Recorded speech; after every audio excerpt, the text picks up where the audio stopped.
The True History of Israel and Palestine, Faith, Conflict, and Prophecy. Modern-day Israel was officially established in 1948. But the story of this land, and the people who have lived there, stretches back thousands of years. It's a land considered sacred by three major religions: Judaism, Christianity, and Islam.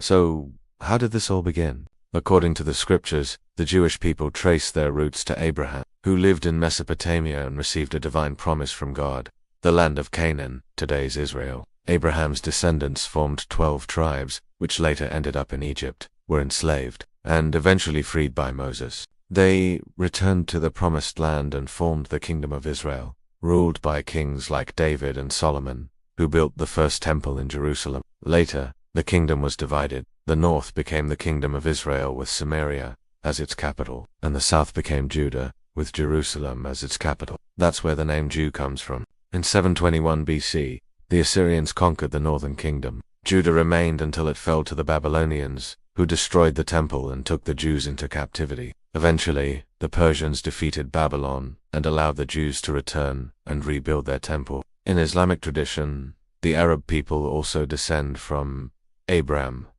through Ishmael, son of Hagar. According to the Quran, Ishmael was taken to Arabia, becoming the forefather of the Arab nations. From a historical and archaeological point of view, the Israelites were one of many small tribes that emerged in the land of Canaan. Over time, some of these tribes formed kingdoms, like Israel and Judah, while others, like the Philistines, became their rivals. And yes, it's from Philistines that the name Palestine originates. After the Assyrian invasion, many Israelites fled south and integrated with the people of Judah.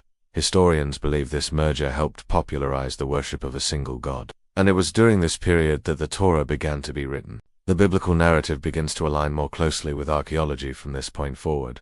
The Persians allowed the Jews to return. The Greeks later ruled the region, followed by the revolt of the Maccabees, and then the Romans. The Romans destroyed the Second Temple in 70 AD during a Jewish revolt. To erase Jewish identity, they renamed the region Palestine, borrowing the term used by the Greeks. Many Jews were killed, enslaved, or fled, some to Spain, others to Northern Europe. Throughout the centuries, they faced constant persecution. When Muslim forces conquered the region, Jews were generally tolerated more than under Christian rule, as long as they paid a tax. However, this varied depending on who was in power. During the Crusades and the Spanish Inquisition, thousands of Jews and Muslims were killed, forced to convert, or exiled. Many fled to the Ottoman Empire, where conditions were relatively better. By the 19th century, many Jews saw themselves as a nation without a homeland. That's when Zionism emerged, a movement to create a Jewish state where they could be safe. But there was a problem.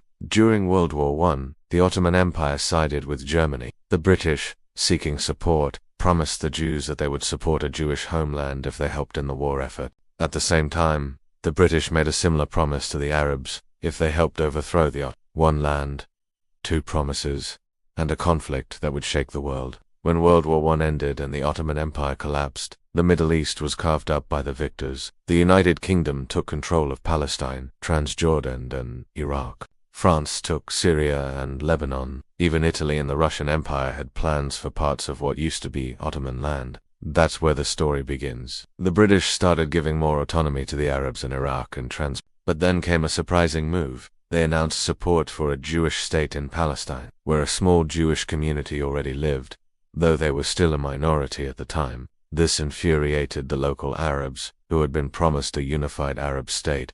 Tensions rose. Some extremist Arab groups began attacking Jews. In response, the Jews started organizing to defend themselves. During World War II, even more Jewish refugees fled Europe, including Holocaust survivors, and arrived in Palestine. In just a few years, the Jewish population rose to around 33%. The influx of Jewish immigrants created more tension. The British tried to control the situation by limiting Jewish immigration, which angered the Zionist movement. Some Jewish extremist groups began retaliating against Arabs. After the horrors of the Holocaust, global sympathy for the Jewish people grew, but the situation in Palestine was exploding. The British, unable to control the chaos, stepped back and handed the issue to the United Nations. The UN proposed a partition plan: divide Palestine into two states, one Jewish, one Arab. Jerusalem would be an international zone. The Jews accepted the plan, the Arabs rejected it, and war broke out.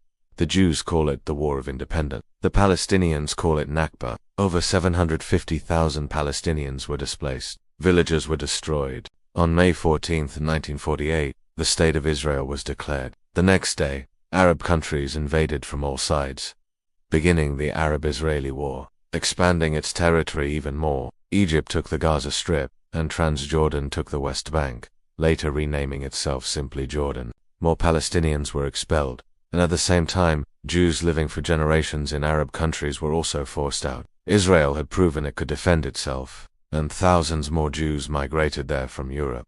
In 1967, tensions were Egyptian troops were mobilizing near Israel's border. Israel launched a preemptive strike. In just 6 days, they defeated the armies of Egypt, Syria, and Jordan, and doubled their territory. Israel now occupied the Gaza Strip, West Bank, East Jerusalem, and the Golan Heights. Jewish settlements began appearing in Palestinian areas, and the UN declared many of them illegal. 6 years later, Egypt and Syria attacked again, this time with Soviet support. Israel, backed by the United States, won again. Angered Arab countries raised oil prices by 70% and reduced production, causing the first global oil crisis. Soon after, Israel signed a peace treaty with Egypt, returning the Sinai Peninsula, but then declared Jerusalem its capital, which further inflamed tensions.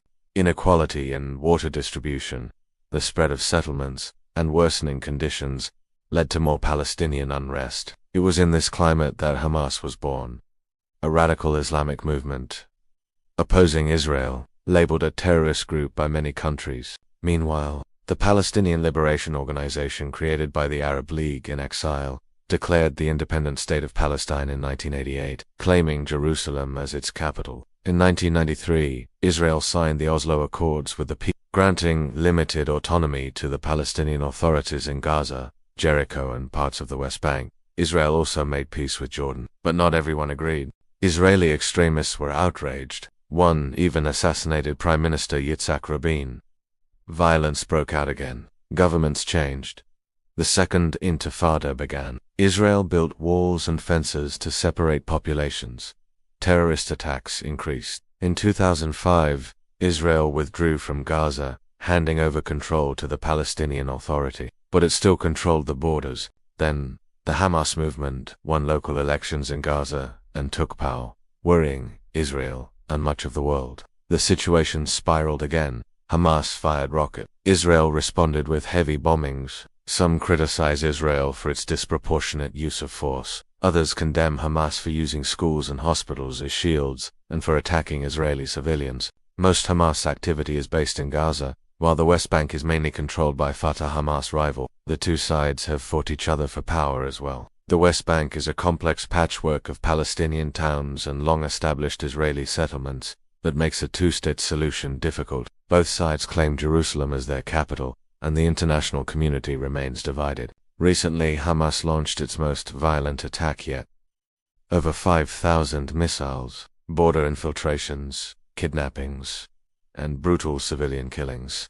Israel responded with full force. The conflict is far from over. It is important to understand, supporting Israel or supporting Palestine isn't about being right-wing. In the West, politics is divided by economy, socialism versus capitalism. But, in the Middle East, it's different. One extreme side supports only the Palestinian state, the other supports only the Israeli state, but the majority of people, on both sides, just want peace. The tragedy is that moderate voices don't make headlines. The extremists do. Hamas does not represent most Palestinians, just like radical settlers do not represent all Israel. But Hamas rules Gaza and uses terror to achieve one of its stated goals: the destruction of Israel, and even Jews and Christians in the region. If this opened your eyes, like, share, and subscribe. Send this to someone who needs to understand what's really happening.